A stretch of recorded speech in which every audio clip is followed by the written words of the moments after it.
Drees Homes is not your cookie-cutter home builder. We build homes to fit your life. Great. Can we add a big laundry room with a dog wash? Oh, absolutely. Ooh, how about a moat? Oh, honey. A moat? With a drawbridge. Do not listen to him. While a moat might be a stretch, Drees Homes likes your style. And for a limited time, we're offering below-market rate financing to get you started on your new build. So, no moat? How about a man cave? Oh, I like that. Get started today. Visit us at dreeshomes.com. We like your style. I'm Freddie Hudson, and I'm here today with Trade Martin, Bob Marks, Andy Cohen, and Murray Brown. The Harness Racing Alumni Show with your hosts, Freddie Hudson and Trade Martin.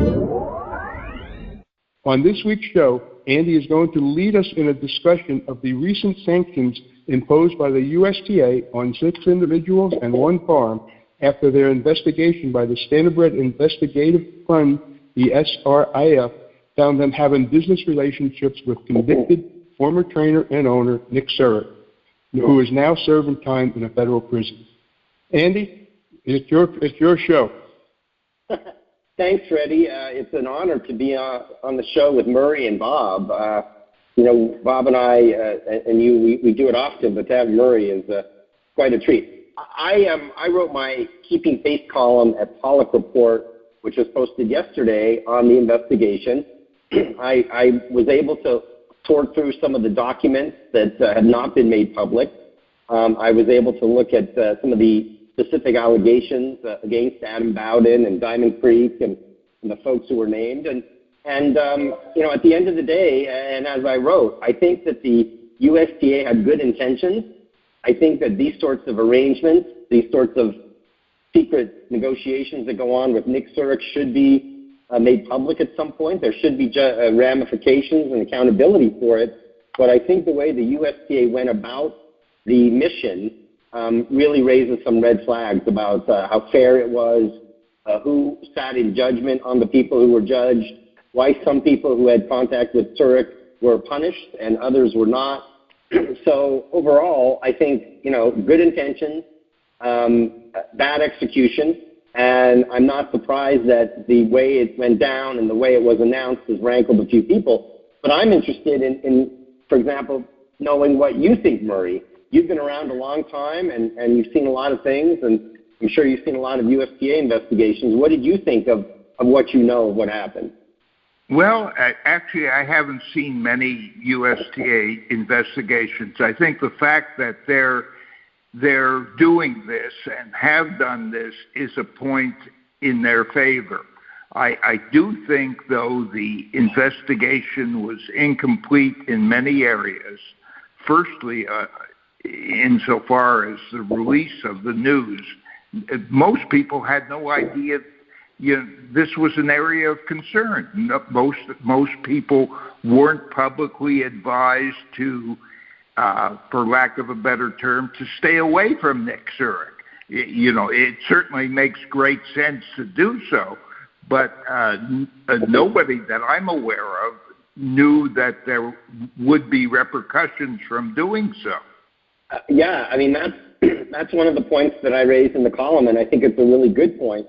One of the positive aspects of all of this is that, and this is something that the lawyer for the fund told me in an email, and which is public record now, in the USTA meetings that took place earlier this month, they've actually moved to change the bylaws to make it more clear when somebody is kicked out of harness racing, for lack of a better word, that there's notice of it, and that people inside the sport are made aware more fully that, hey, this is a no-fly zone. This is somebody you should not be doing business with.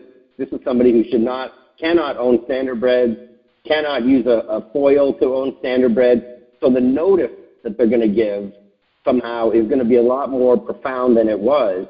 So that's a good thing. I think moving forward, there's going to be a lesson learned from this. But, come on.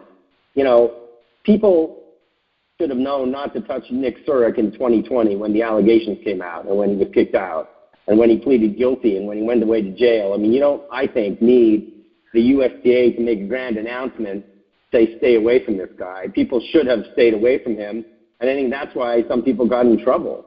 I think that some of the contacts that they had, the USTA felt were beyond the normal course of business. Bob, what do you think of this? You've been around a long time, and you've been in the broodmare business like Murray. I think one of the things that I learned in investigating it last week is that people understand better that they can't own racehorses, but that the broodmare ownership is a little bit murkier because broodmares obviously never race, and they sort of go to farms and they produce, but they're sort of out of the limelight. What's your perspective on this, Bob? Basically, I remember Nick Surick very well. There's a lot of allegations about him. I'm sure there's a lot of truth to most of them. Personally, I never really got along with him. I never really tried to. I mean, I just knew him. I don't know anything about the Diamond Creek people or whatever. I don't understand. I really don't understand what these other guys are accused of. That's what I don't understand. What, did they buy a horse that he may have owned or something to that effect? Or? No. What they're accused of, and I'm glad you asked this question because it came up even after my column. Nick Surick was not allowed to own racehorses. He was not allowed to own broodmares or racehorses or anything. He was supposed to have no conduct inside the business. And what the USDA found is that Surick's mother had broodmares, which the USDA thought might be simply as a foil. And Diamond Creek and these others that are involved continued to do business with Nick Surick after he was banned from the sport. They continued to make arrangements for breedings and so on. There was discussion about buying and selling horses, for example. And the defendants, for lack of a better word, the people who were sanctioned, they say, listen, we thought we were dealing with Nick Surick's mom, Debbie Surick. And Nick may have been acting with us, and he may have been in contact with us, but he was acting on behalf of his mother. And so that's nothing that was litigated, but the allegations are that the people who dealt with Nick dealt with him with a wink and a nod, understanding that he was really doing business on his own behalf and not on behalf of his mother. Those are the allegations. Andy, Fred here. Were they doing business with him while he was in prison or before he went to prison? Both. My understanding is that the contacts took place for quite a while, and after he was indicted, after he pleaded guilty. Remember, he didn't plead guilty. I mean, the indictments, remember, came down in 2020, right, 5 years ago. And there was a superseding indictment and so on. I don't think he pleaded guilty I don't think he was sentenced until 2023. So there were several years there where he was operating. He's in prison now. I don't know all of the details, but my sense is from what I know that they did business with him. The concept was that it was on behalf of the mom, but Debbie Surick was also sanctioned. And to be fair to the people who were sanctioned, and as I wrote in my column, they said, wait a minute, if you guys were so concerned about Debbie Surick, why didn't you suspend her until 2024? Exactly. And so that was one of the defenses, excuse me, that came out in the course of my investigation. So that may explain why some of the sanctions were dropped at the end. Some people who initially were in trouble ended up not being in trouble. I just don't know. And I don't know that we're ever really going to know because the USTA and the investigative fund says it wants to keep the details secret, and obviously the people involved want to keep it secret too. Andy, you've spoken with Adam Bowden, presumably in some depth. I was just wondering if this is the end of the road for him. My understanding is yes, they're going to or have paid the sanctions because they have to do so in order to continue to be doing business with USDA. But is this the end of the road to them for them? Do they perhaps are they perhaps ready to bring some legal action against USTA for the way in which this was handled and any improper or not fully known areas of these sanctions? That's a good question, Murray. I don't think so. I did speak to Adam a couple of times last week, and I think that he is ready to just leave this behind. And basically, he has paid the fine. There was no suspension for him. There was no suspension for Sean, who is the right-hand man there at Diamond Creek. So they're obviously allowed to do business. I don't think Adam was happy with how the process went, obviously, but I don't think that he wants to, linger with it or let it perpetuate. It'll be interesting to me. There are other investigations ongoing that have to do with this investigative, the SRIF, this investigative branch, if you will, of the USTA. And it will be interesting to see how those investigations unfold with people who now know what the investigations look like.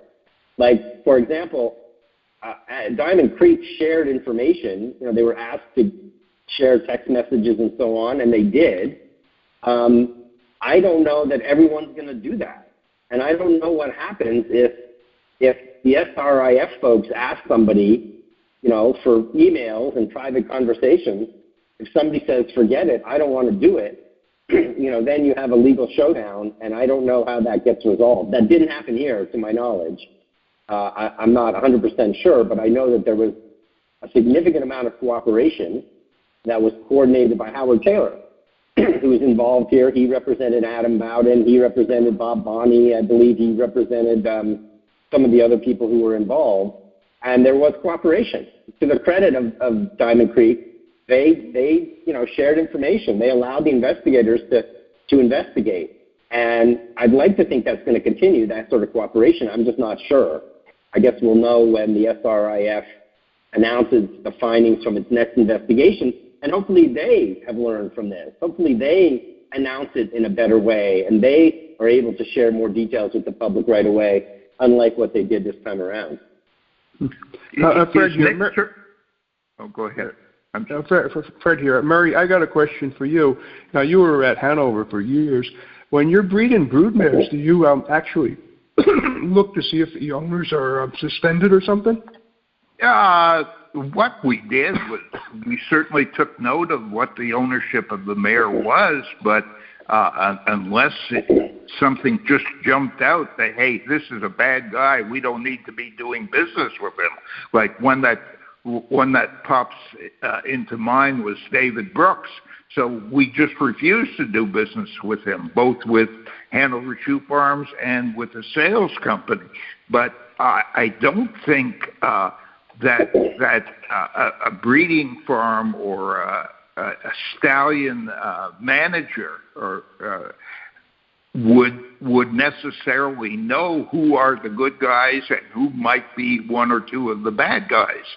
So that brings a question up. How are they to know that? Right, and if it's in his mother's name, also she's not flagged. So. Yeah, and if in fact it was in his mother's name, why was his mother licensed to do business as the owner of that mare at that time? Doesn't the USTA have some responsibility there? That's exactly what the folks who were targeted said. That if there was a problem, Debbie Surick was suspended or investigated in 2024, 4 years after the allegations against Nick Surick. And again, one of the positive things to come out of it is that the USDA says it's going to make these announcements, this person is banned, do not do business with this person, in a way that makes it more clear, whether that's on pathway or some other way, so that breeding farms are going to be able more easily to see they're doing business with and whether there's people they should not be doing business with. It's going to put an onus on breeding farms. Like, I imagine, think about Hanover and Diamond Creek and Hunterton and all the people who own broodmares and own a quarter or 20% of a broodmare and so on and so forth. That's a lot of work to police all of that. The USTA is saying we're going to notify you a more effective way on who to avoid, but it's still going to be up to individual people to look at those lists and decide who they don't do business with. And, you know, I think there's going to be some people who are going to take it more seriously than others. Yeah, absolutely. I get the sense that Freddie wants us to cut this. No, I didn't say that. Oh, okay, good. You know, usually I feel at the 15-minute mark, Freddie starts getting the hook out for me. But so I think, again, I think this was a good intention. I think that, you know, it raises questions about how effectively the USTA can police the sport.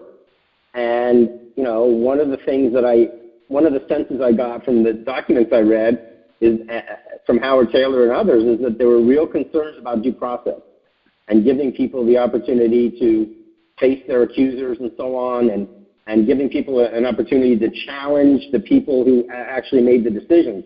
One of the things that happened here is the USTA delegated a 5-person committee to basically act as a bridge between the investigators and the USTA board that eventually recommended the sanctions. And there were a lot of questions about who was put on that committee and whether the people on the committee should have been on the committee, whether they had the experience to sit in judgment on Diamond Creek and others and so on.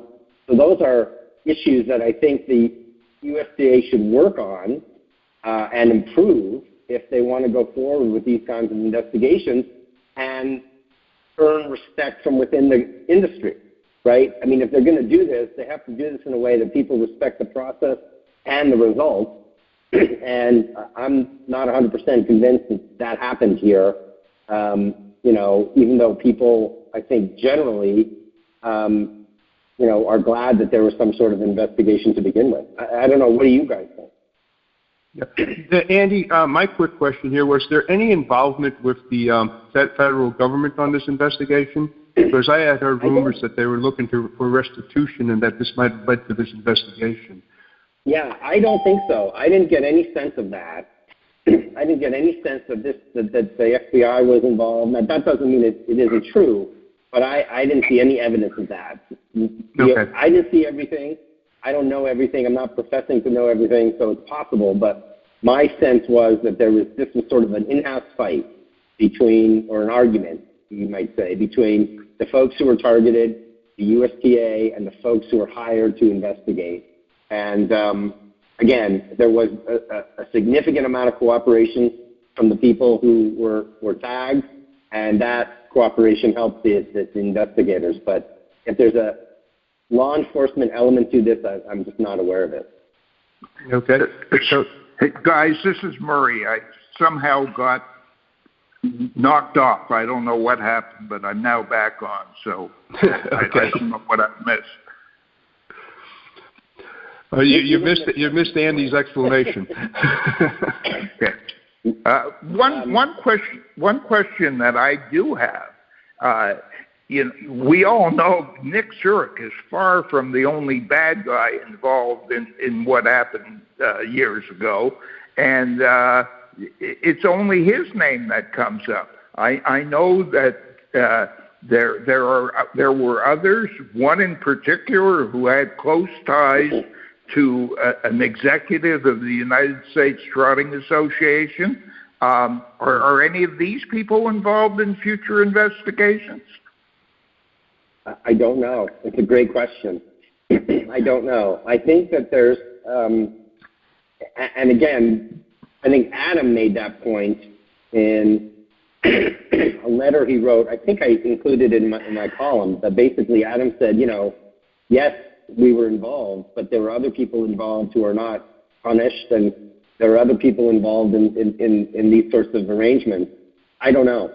You know, I don't know. And one of the things that's troubling, it's something that Adam, you know, did mention, but other people have mentioned to me, the conflict of interest that exists with Russell Williams' role as the USTA president or chairman and his running of Hanover.